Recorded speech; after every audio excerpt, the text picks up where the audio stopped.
Hey everyone, today I've got another Keto and Crime classic for you with new videos this weekend, just to point that out. But today I've got the story that I did in 2018 about this young man here. This is Kwame Kilpatrick. He is known by most people as the Gangster Mayor of Detroit. This young man was born in Michigan in 1970. He ended up entering the state legislature on the coattails of his mom, who was a longtime Democratic state senator in Michigan, and his father, who was a local founder of a African American male business group.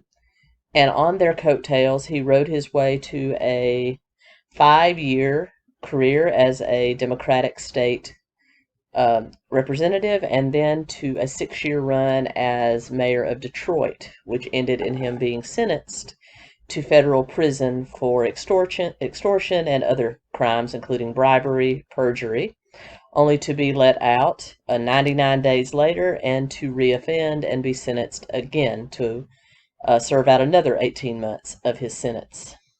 During that time, he was known as the Gangster Mayor of Detroit, and he ran it very much like a mob boss. At the beginning of his career, he could have very easily been Barack Obama before Barack Obama was Barack Obama. He was courted by the Democratic National Convention and made a epic speech at one of their national conventions. But unfortunately, greed and corruption took what could have been a very promising career for a very smart young man.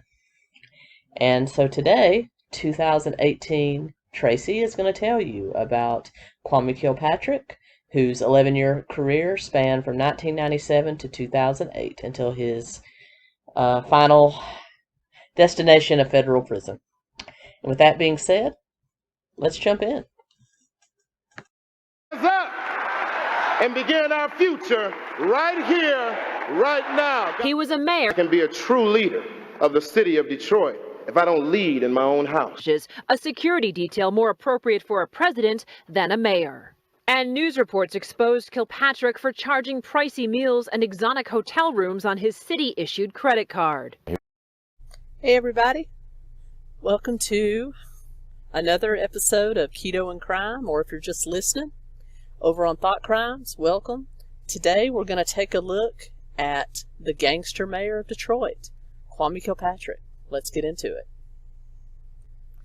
Kwame Kilpatrick was born Kwame Malik Kilpatrick, June 8, 1970, in Detroit, Michigan, to father Bernard Kilpatrick, who was a amateur basketball player in the semi-pros, as well as a politician on the county level, very prominent in Wayne County, Michigan Chamber of Commerce and the Wayne County government, and to Caroline Cheeks Kilpatrick, who was actually a longtime state representative in the Michigan House of Representatives for District 13, which included the city of Detroit.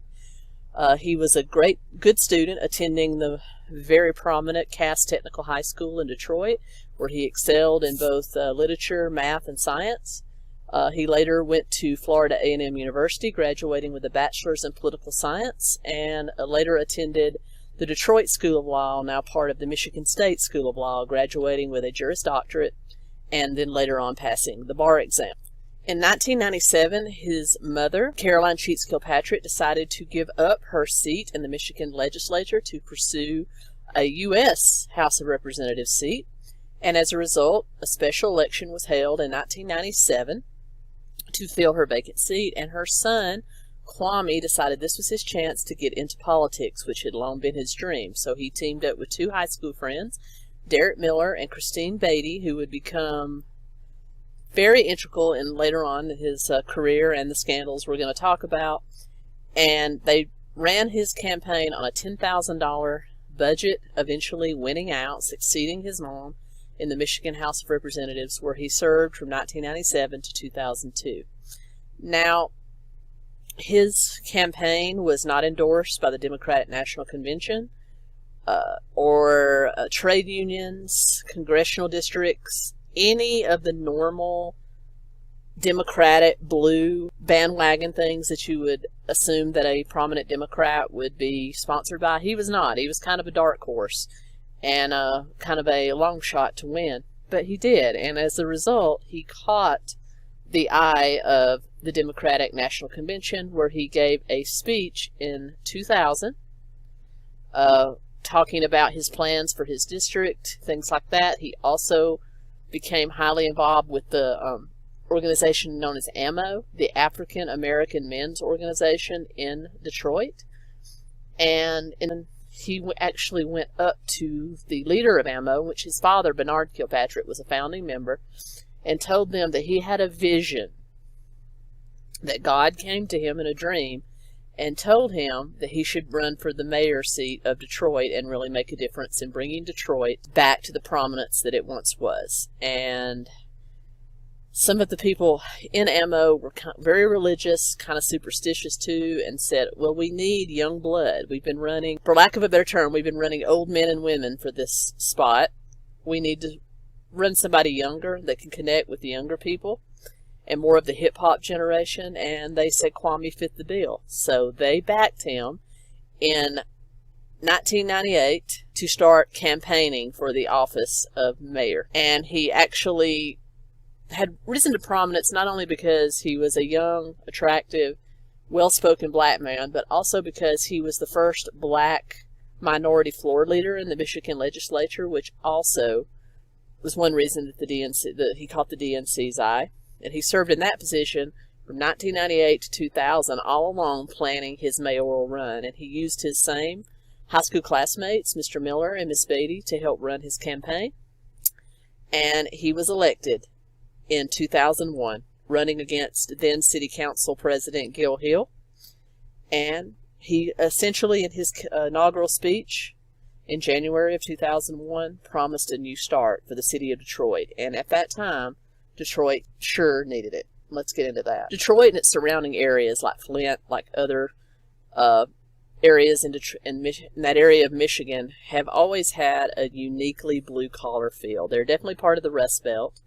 During the 1950s, 60s, and the early part of the 70s, you had all major American automakers having their world headquarters in Detroit, as well as factories in all of the surrounding areas.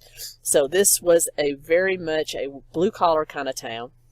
You had people making good money, working in factories, and you literally had the personification of the American dream. In this area, you also had a much better racial mix than you do now. You had maybe 60% Caucasian, 40% African American at the time in Metro Detroit and its surrounding areas. And there was a lot of great jobs there, so a lot of people continuously fluxed in and out of the Detroit area. It was kind of a Camelot time for the area. But then in the 70s, you had the gas shortage. You had a lot of things. You had foreign competition from foreign automakers, and you started seeing cracks appear in the economy of the area, which eventually led to many of the major automakers pulling out of Detroit, closing down factories, moving to third world countries or developing countries to kind of compete with the foreign automakers that could make the cars a lot cheaper. So you kind of had this area fall into decay, for lack of a better word, and as a result you had more of a racial divide appear. As the jobs left, and this is going to sound racial, I don't mean it to be, but as these factories and offices and the surrounding areas, because not only did the automakers leave, you have a whole supply chain that is associated with the automakers. You have trucking companies, you have factories that make parts for the cars, you have the tire companies, you have gasoline businesses, then all these things support other small businesses in town, like accountants and lawyers and doctors and retail stores. So all of this is interconnected. It's not just like the automakers left and then this happened. It's like the automakers started a trickle-down effect, which led to a lot of business closures and shutterings in the area of Detroit. And as a result, as those jobs left, you had the Caucasian population also leave. And so you had a lot of white people leaving the metro city and flooding into the suburbs, which actually sprang up as little mini cities around Detroit.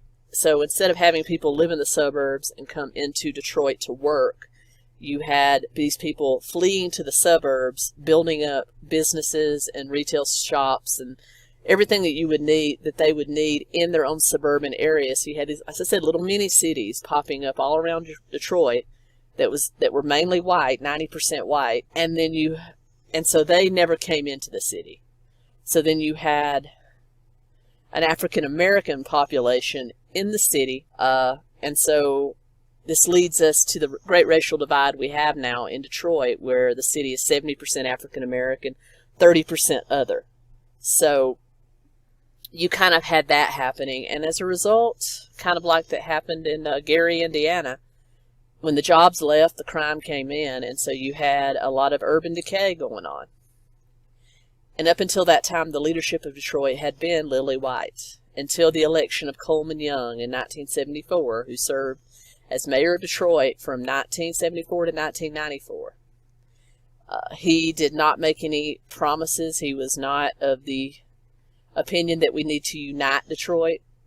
He very much favored the African American community over the white suburban community, and who can blame him? He was concerned with rebuilding Metro Detroit, not necessarily the suburbs, which had more money and more opportunity for people and didn't need as much help, and they also had created their own little government structure, didn't really need Detroit. So he concentrated all of his power, all of his focus on the city of Detroit, and it made the area even more racially divided. So literally you had blacks against whites, and that was kind of played out for the last 20 years. So by the time Kwame Kilpatrick was elected, he finally came forward and promised unity and progress for all the people of Detroit and surrounding areas, that he wanted to bring Detroit back to its heyday. And that was welcome. There was a huge thirst to bring unity and progress back to the city. And it was on that for change, he was young, he was a breath of fresh air coming into the community. And after many years of racial rioting and things like that divided the community, lack of jobs, the fact he wanted to bring new jobs in, he wanted to bring white people back to Detroit and get black people back out to the suburbs. He wanted to unite everybody as one Detroit, and that was something that people were thirsty for, and he was very easily elected. Kwame started right away trying to fulfill some of his promises. He did start out, he did some very good things for the city of Detroit. He actually relocated the Detroit Lions field right next to a new stadium for the Detroit Tigers.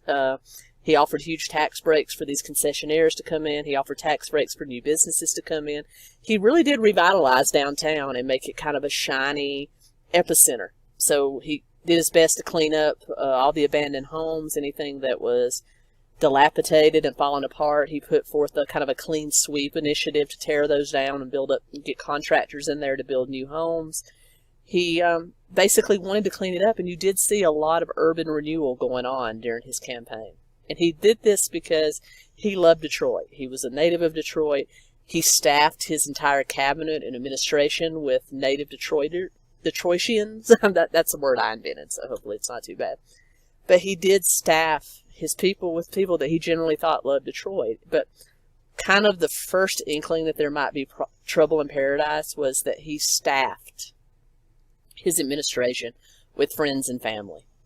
His wife, Carlita Kilpatrick, whom he married in 1995 and had 3 children with, was a trusted advisor, his campaign manager for both the legislature and his mayoral run. Derek Miller was one of his top aides. He hired his friend Victor Mercado to head the Department of Water. Christine Beatty was named his chief of staff, also his high school friend and one of his campaign managers. He hired his sister, Ayanna Kilpatrick, as an aide. He hired her brother-in-law, Bobby Ferguson, as a contractor. He hired cousin Patricia Peoples as Director of Human Resources, or Assistant Director of Human Resources. And he employed his father, Bernard Kilpatrick, who by that time had stepped down from his role with the county and was now the owner of a consulting firm called Maestro. So he employed his father as one of his chief consultants. And the fact that he hired his cousin as Assistant or Deputy Director of Human Resources opened the floodgates for hiring people. His mother's brother actually applied for a couple of jobs and actually submitted a falsified resume, he was hired. And you saw this happening a lot. Friends and family, you had to be in kind of, the old T-Mobile, my 8, top 8. He hired his top 8 and more and more on top of that. So there was a lot of nepotism in the Kilpatrick administration for sure. So let's enter the first of many scandals that took place during Kwame's administration. First happened right after his inauguration in 2001. The Manoogian Mansion, pictured here for those of you on YouTube and for those of you listening on Thought Crimes, let's just say it's a mansion, brick, Victorian style, 20-something bedrooms that the taxpayers of the city of Detroit pay for the mayor to live in. But he was accused of having a blowout party there in which hookers and strippers and alcohol and drugs were abundant. And probably the most hair-raising part of that story is that a stripper by the name of Tamara Green, whose stripper name on the website in which she worked was Strawberry, was found giving Kwame, Mayor Kilpatrick, a lap dance in which his wife, Carletta, walked in and immediately attacked her, not liking the fact her husband was getting a lap dance. But what you have to remember about this was simply a rumor. It was a lot of conjecture. And the chief of police, some of the other investigators did investigate this, and all of them have said under oath they found no indication that this ever took place. It was just more chalked up to being an urban legend. However, this was complicated on April 30th, 2003, when that same Tamara Green was gunned down at an intersection while she was riding with her boyfriend at night, gunned down what can only be described as execution style by unknown assailants. And so there was a lot of talk about whether that could be tied back to the Kilpatricks. But again, it's kind of like Epstein and the Clintons. There's a lot of conjecture there, but we really don't know. There's evidence of foul play, but we really don't know who did it. But all of that kind of tied into the famous urban legend of the Manoogian Mansion Party.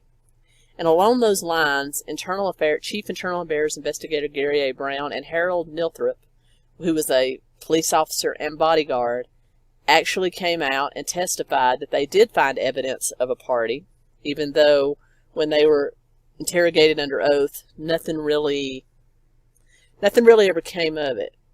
But both of them were fired not long after. In about late 2003, both of them were fired. They said without cause. They had no write-ups or any official reprimands in their files, but they were fired by Chief of Staff Beatty and the mayor. And on September 11th, 2007, they were actually awarded $6.5 million in damages by a court because they had sued the city for wrongful termination, and they were actually awarded $6.5 million in damages, as the jury found that they were fired without cause, and they kind of alluded to the fact they were fired because they did testify that this party took place and there were kind of muddled evidence around Tamara Green's death. Kwame Kilpatrick walked immediately out of the courtroom after that verdict and addressed the crowd and said that he blamed the wrong verdict, this incorrect, muddled up verdict, on the presence of 2 white suburban jury members. Because they don't understand Detroit, they don't understand this. So much for racial unity, huh? So he blamed this on the 2 white jurors. And anyway, this was the first of many, many scandals that would take over Kwame's administration. The next would be just his lavish spending. He was known to enjoy the finer things in life. He would go out, he would spend city money on things for his family, including using the city credit card to purchase his wife a $24,000 per year lease on a Cadillac Escalade. He also used it to pay for lavish dinners, makeovers, wardrobes for his family, his entourage. So the city was paying for him to live a rock star lifestyle. He liked to be photographed with the city's elite, so he hung out with the Detroit rappers. There's many pictures of him with Eminem and other people that were in that prominent hip-hop lifestyle in Detroit. He traveled with a entourage that you would only see in the TV show Entourage, that was worthy of a rock star or a Hollywood celebrity. And he wasn't afraid to spend city funds on himself. But believe it or not, even though a lot of this was talked about and frowned upon and investigated, it wasn't that brought him down. Let's talk about what did. Charges of extortion and perjury are what brought down Mayor Kilpatrick. For a long time, he was held in under a lot of scrutiny because he hired friends and family to staff his administration, but there was also rumors that he kind of funneled all of the contract city work to his friend Bobby Ferguson, who was a high school friend of his, also a contractor. And many contractors that had bid on city jobs told journalists off the record, because they were afraid of retaliation from Kwame's administration, for admitting that to even apply for a job with the city, you had to go through Kwame's father, Bernard's Maestro Consulting. You had to basically meet with him, pay him off, and then he would take your bid to the mayor, who would then decide if you would get the chance to work for the city. And a lot of these contractors were awarded minor jobs, only to then be told, even while on the work site, to stop, that Mr. Ferguson would now come in and finish the job. And they were also leaned on to hire Bobby. Even if they were allowed to complete the job as general contractor, they were leaned upon to use Mr. Ferguson's company for subcontract work. So even though they were awarded, he awarded just enough contracts, it seems, to keep scrutiny off of him, but still had to get his friend in that some way by making him the subcontractor on a lot of these. And that was the first thing that brought him under scrutiny. During that investigation, which took place in March of 2008, he was also questioned about thousands of text messages between him and his chief of staff, Miss Beatty, about not only the fact that they fired the two former police investigators and bodyguards that won the $6.5 million lawsuit. Text messages actually came out that kind of proved that, yes, they were fired wrongly, but also text messages of a personal and sexual nature between the two, which actually proved that they had an affair, to which they had both denied in the previous trial. And as a result, the prosecutor of the Wayne County, the county in which Detroit resides, actually brought him up on charges of perjury in March of 2008. And it was during this trial that all of the investigations about, or allegations about, fixing the bidding process, having to use his father as a consultant, all of the other misdeeds that he had been accused of came out, and he was actually found guilty in September of 2008 and sentenced to 4 months, a whopping 4 months, in jail as a result. During this time, it also came out that several of the large business people in Detroit, you had Peter Karmos, who was president, CEO, and founder of CompuWare.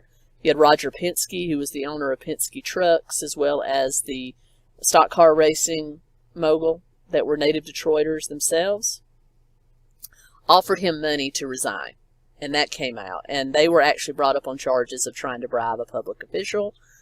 They pled guilty, saying that they were only doing it for the good of the city of Detroit, and as they wanted his corrupt administration to go down and for a new administration to be brought in. So they paid fines as a result.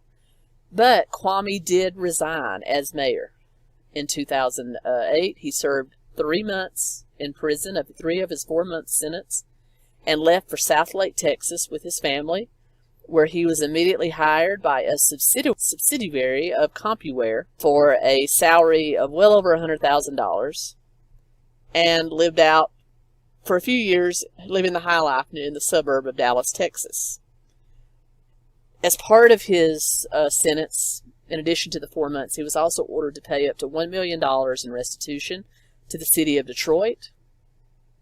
And he actually went before a judge in 2010 asking for a reduction in that penalty, saying that he could only afford $6 a month toward his restitution, which case the judge was not buying it and actually asked him a series of questions that anybody, any adult, should be able to answer, such as, what's your mortgage payment? What's your car payment? What are your utility bills? And he said he could not answer any of that because his wife, Coletta, actually handled all of that. Well, the judge wasn't buying it and actually threw him in jail for another couple of months for perjuring himself there as well. Also in 2010, the federal government got involved and actually brought him up on conspiracy, embezzlement, and fraud charges in connection with the perjury, the fixed bidding process, as well as taking bribes from officials along the lines with Karmos and Penske. And basically, this trial went on for about 3 years, in which, get this, Christine Beatty actually flipped on him. His original campaign manager, Mr. Miller, also flipped on him, testified for the state, and he was actually found guilty in March 2013, sentenced to 28 years in prison on October 10th, 2013. His co-conspirators received, which included Ferguson, Miller, Beatty, his dad, as well as the head of the water department, were also sentenced in ranges from 15 months up to 21 years in prison, with, of course, those that flipped on him getting the least amount of sentences in the 15 to 24 month range, of course. He actually is still serving this prison sentence in federal prison in Michigan. He actually asked President Trump for a pardon in June of 2018, which was not granted, and his wife actually divorced him also in 2018. His affair was revealed in court. The former mayor of Detroit reveals his marriage is over. From prison, Kwame Kilpatrick writes on his official Facebook page of the split with emotion we haven't seen before. Jason Colthorpe is here with more on the surprising post, Jason. Yeah, surprising in ways and not surprising at all in others, guys. An emotional and spiritual post acknowledging his faults and mistakes, but also falls short of any sort of apology to anyone, including his now ex-wife, whom he does not refer to by name. In a post on the Facebook page, the Freedom and Justice Trust, former Mayor Kwame Kilpatrick is both defiant and remorseful as he reveals he and his wife Carlita Kilpatrick have now divorced. The sin in my life gave wide open spaces within my marriage, my friendships, and my most treasured relationships for evil to creep in. The sin, he admits, was his affair with Chief of Staff Christine Beatty and subsequently lying about it in court. He writes, "Honestly, I lost my marriage on January 24th, 2008. Certainly, it languished and limped along for 10 years before the divorce was final, but the marriage was over that day." Kilpatrick also writes his marriage suffered from constant attacks from his own government and the media. The Detroit Free Press reports he filed for divorce in February of this year, and it was final July 23rd on the grounds of incompatibility. He also writes about struggling to recapture his spirit during a prison term that won't see him eligible for parole for 19 years. "My cowardice, passivity, and complete disregard for truth led me to a place of brokenness and pain that I did not know I could experience. I was at a crossroads, one where I could either choose to live or die. And by the grace, faith, and power of God, I chose life. I am not the same. Everything has changed. And as I stand here today, I know one thing. The long night of despair is over. It's morning time." Kilpatrick would be 67 when he's next eligible for parole in 2037. He also is still ordered to pay millions of dollars to the city in restitution. And you may ask what happened to the rest of them. Well, Bernard Kilpatrick is still working in Detroit as a businessman, even though he lost his business, Maestro, and his condominium to foreclosure. Kwame's mother lost her re-election bid to the state legislature as a result of this scandal. Derek Miller has kind of gone into hiding into a private life, but Christine Beatty has become a radio show host in Detroit. Remember you as a really smart, young, bright chief of staff. A lot of people remember you as the woman who got pulled over by police officers and said, "Do you know who the F I am?" Who are you today? I'm still Christine Beatty. You know, it's tough when so many things have been written about you as a person, you know, some true, some not, but you don't have the ability to go back and say, this happened, you know, that's kind of, you nitpick, and you kind of just have to take your past, you know, in total and move forward. And I'm still, you know, Christine Beatty, but I'm somebody who's richer from experiences. I'm someone who's had to, like I said, reclaim my power, kind of restore my life. And it's been a journey. And I'm hopefully people still think of me as that still same smart person, but you know, sometimes things in life happen and it's sends you completely off course. And I think, you know, this is not something I would have foreseen back then. You know, my hope was to, you know, do a lot of good for my city. And I think I accomplished that. But, you know, at the end of the day, once you make huge mistakes, unfortunately, those overshadow, you know, the good that you're trying to do. And I think that's, you know, the unfortunate part of it. And is doing quite well to all accounts. Ferguson is actually serving 21 years, so it'll be a while before he gets out. And that's kind of how this ends. Basically, this was a pay-to-play situation for the city of Detroit, and ended up being kind of a blight. Kwame Kilpatrick was once touted as a Barack Obama type.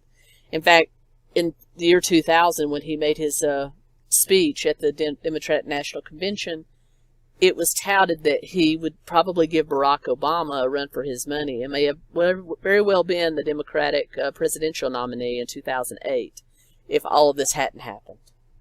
But it did, and as it sits, Detroit is still very much a racially divided city, still very much in a state of decay and poverty.